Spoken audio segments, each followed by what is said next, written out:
kita perempuan pulang dini hari gitu ya, dilihat tetangga yang tadinya nih kita berorganisasi mau betul. berbuat kebaikan, malah jadi terhambat di stigma-stigma masyarakat, ya nggak sih? Jadi Betul. kita harus mempertimbangkan itu juga. Nggak masalah kalau mau berorganisasi sampai jam berapa, tapi kita juga harus punya batasan itu.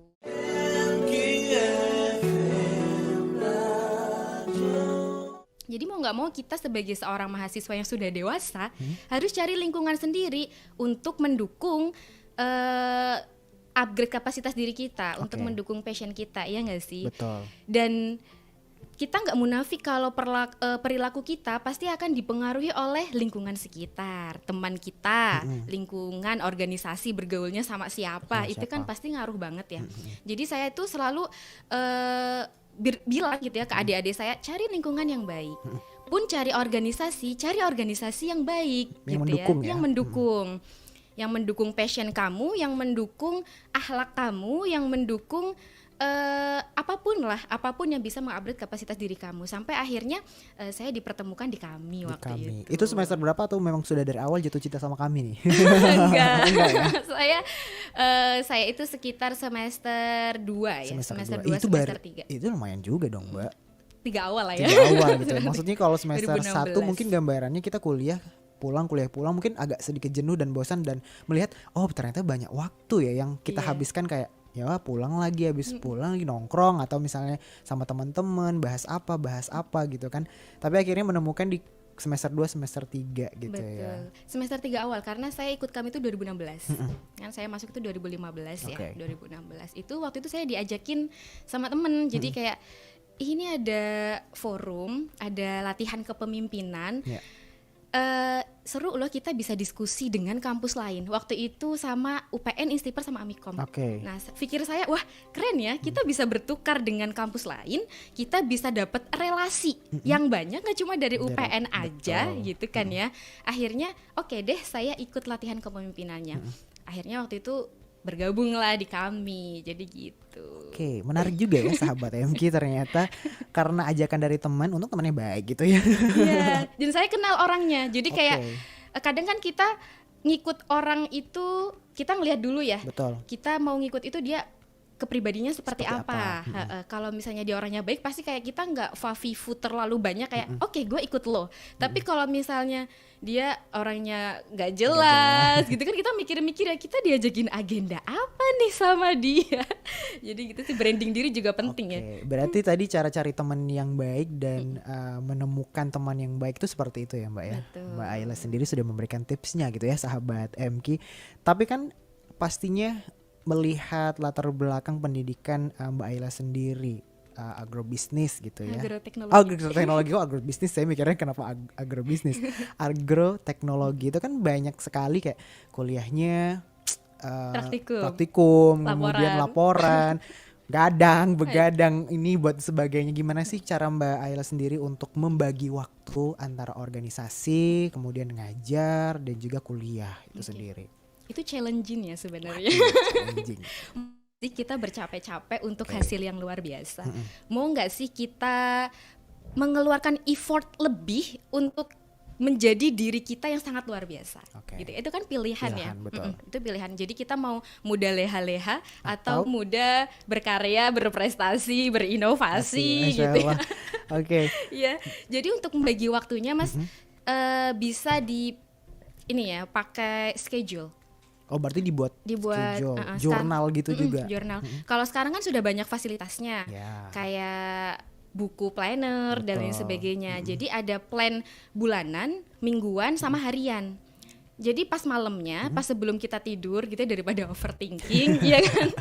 Akan lebih baik kita bikin schedule tuh, pagi ngapain, kuliah jam berapa, sela-sela kuliah mau ngapain, ketemu temen kapan, liburan kapan, upgrade kapasitas diri kapan. Nah itu harus di manage benar-benar, dan itu kita nggak bisa kalau sendiri Mas. Nah, jadi harus punya temen juga, ya nggak sih? Bersama gitu ya. Bersama, seenggaknya kita minimal lah punya satu teman yang bisa mendukung kita dan mengingatkan kita. Selain kita punya prinsip ya, karena kalau percuma kalau misalnya kita sudah bikin schedule, tapi kita nggak disiplin dengan schedule itu. Pasti schedule-nya juga berantakan gak sih? Itu ngapain dibuat Mbak? Iya, jadi harus disiplin juga. Terus punya temen yang ngedukung gitu sih Mas. Oke, berarti membuat schedule, kemudian juga apa ya, berteman dengan yang baik juga, karena itu pasti mengingatkan kita akan ini schedule kita. Berarti Mbak Ayla ini termasuk orang yang buat schedule di papan besar gitu, kemudian ditulisin biar temennya bisa ngingetin juga. Betul. Saya tuh punya 2 papan tulis besar, yang papan tulis putih itu ya, yang whiteboard ya. Iya, whiteboard. Yang besar banget itu saya tulis untuk agenda bulanan. Terus yang kecil itu untuk harian. Tapi di HP saya juga punya catatan sendiri.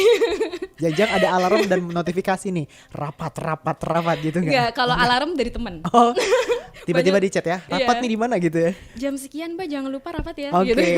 Jadi kayak punya manajer pribadi gitu tapi nggak digaji. Biasanya saya selalu bilang gini, selama agenda saya ini untuk kebaikan, kalau kamu memang mau ngebantu saya, insya Allah dapatnya Honda.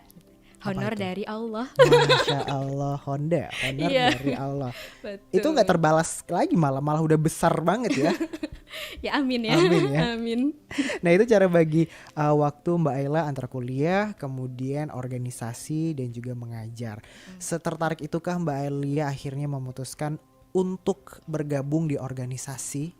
Iya, kalau saya tertarik banget Mas.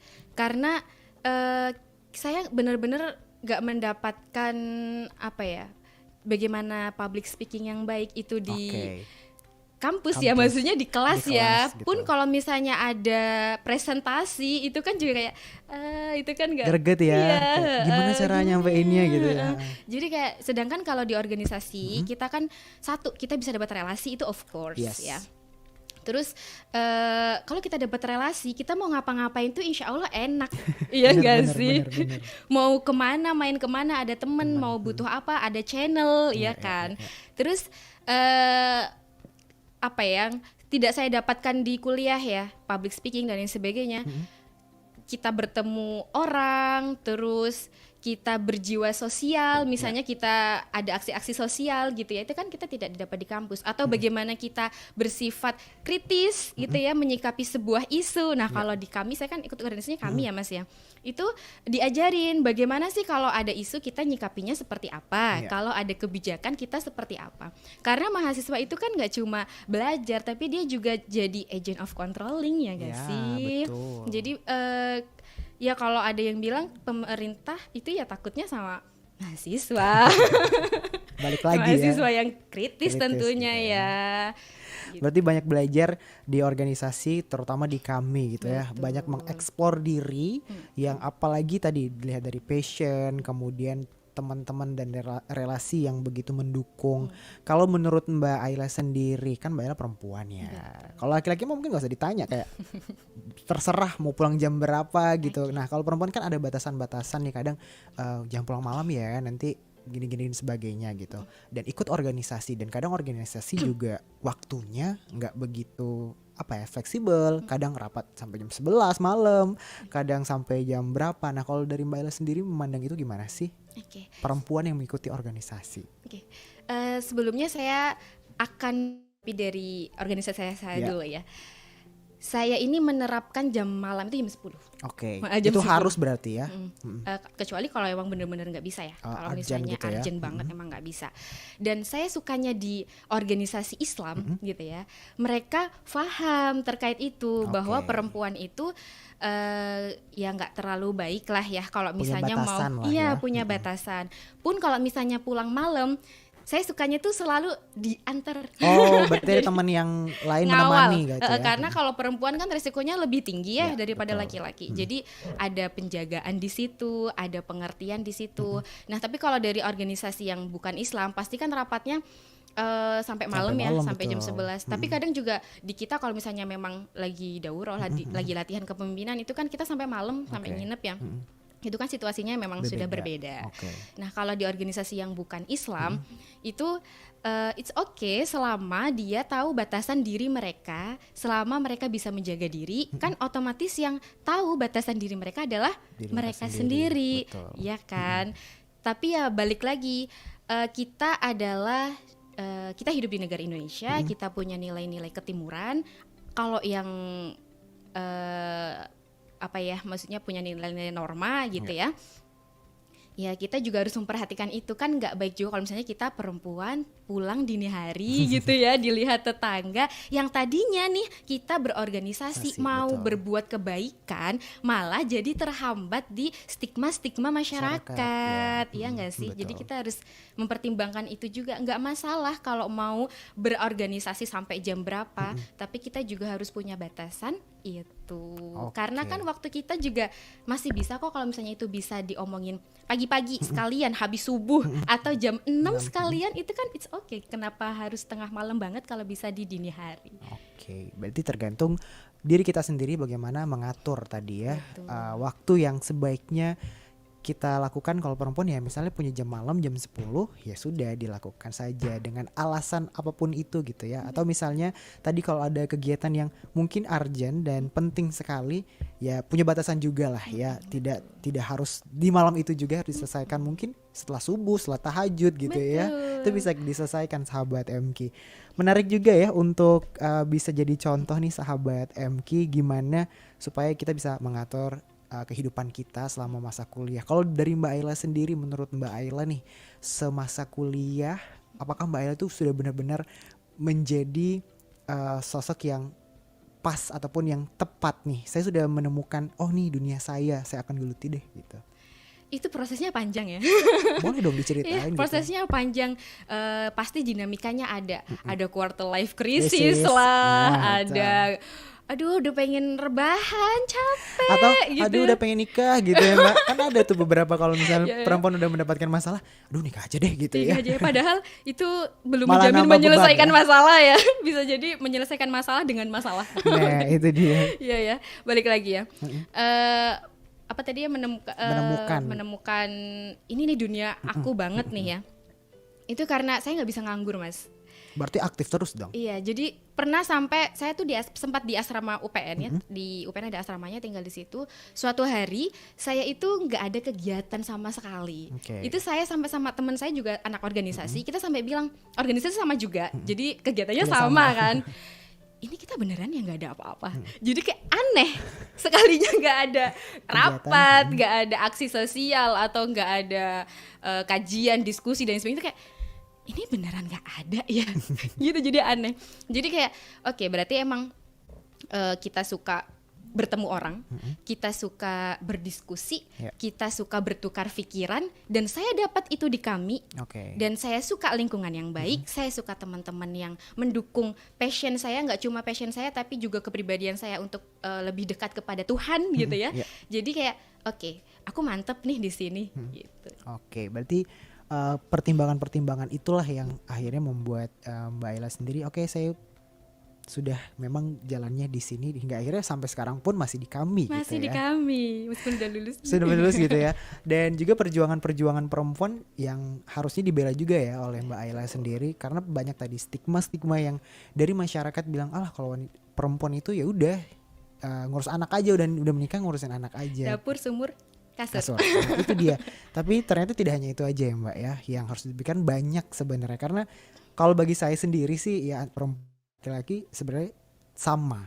Jadi bisa bagi waktu, bisa berkomunikasi. Yang penting kita komunikasi aja, kemudian kita open mind, kemudian ya apa yang bisa kita bantu gitu ya. Tapi kadang itulah yang sulit komunikasinya itu. Kalau dari Mbak Ali sendiri gimana menghadapkan sebuah komunikasi yang benar-benar ya udah saya harus komunikasi intinya gitu. Ya nggak apa-apa Mas, karena gini ya, Islam aja memandang itu laki-laki dan perempuan itu sama.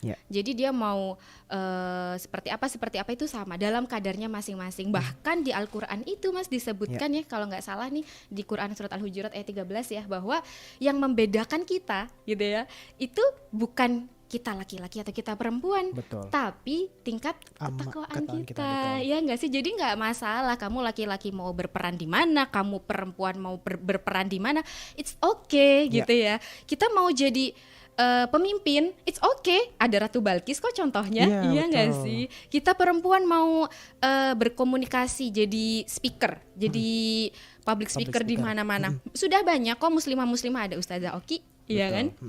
Terus misalnya kita perempuan kita mau di parlemen gitu ya, itu saya suka banget. Contoh ini Ustazah Yoyoh Yusroh, ya dia di DPR RI, dia punya anak, dia ngurus keluarga, anaknya jadi hafizah, it's wow gitu kan. Jadi atau kalian kita ya, saya juga gitu ya, mau jadi prajurit tentara, boleh aja, boleh aja. Bahkan di zaman Rasulullah ada loh Nusaibah kan, ada. Atau mau jadi istri solihah yang mendukung suaminya dari belakang di balik layar juga nggak apa-apa. Itu semua tergantung peran kita, pilihan kita. Kamu mau pilih apa, dan itu it's okay gitu loh, nggak masalah. Kita mau berperan di mana. Yang penting kan 3 poin. Bagaimana kita menjadi wanita yang solihah, bagaimana kita menjadi istri yang taat, bagaimana kita menjadi madrasah yang utama bagi anak-anaknya. Betul. Madrasah utama adalah keluarga dan ibu ya. Betul.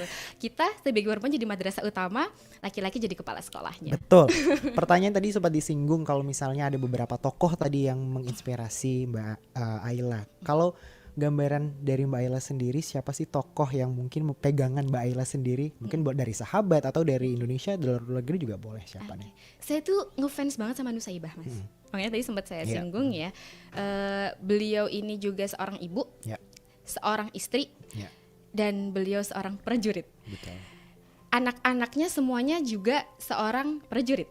Bahkan suaminya juga seorang prajurit. Jadi kayak ini keluarga yang gimana ya kalau mereka makan, omongannya tuh apa ya? Pasti tentang bagaimana memikirkan umat, ya nggak sih? Bagaimana strategi-strategi perang. Itu saya ngefans banget karena gila ya, perempuan jadi prajurit loh. Dan gini, jadi prajurit itu, perempuan itu kita risikonya kan nggak ngerti, bisa jadi tersayat pedang, auratnya kelihatan, iya kan? Sedangkan aurat wanita itu kan semuanya kecuali muka dan telapak tangan. Tapi kan yang namanya perjuangan, Mas, semua ada konsekuensinya. Betul. Pun kalau misalnya sekarang ya, saya misal memilih peran sebagai pengajar, sebagai pendidik, ya semuanya juga punya konsekuensinya. Tinggal bagaimana kita mau nggak sih berjuang lebih, berlelah-lelah, berletih-letih.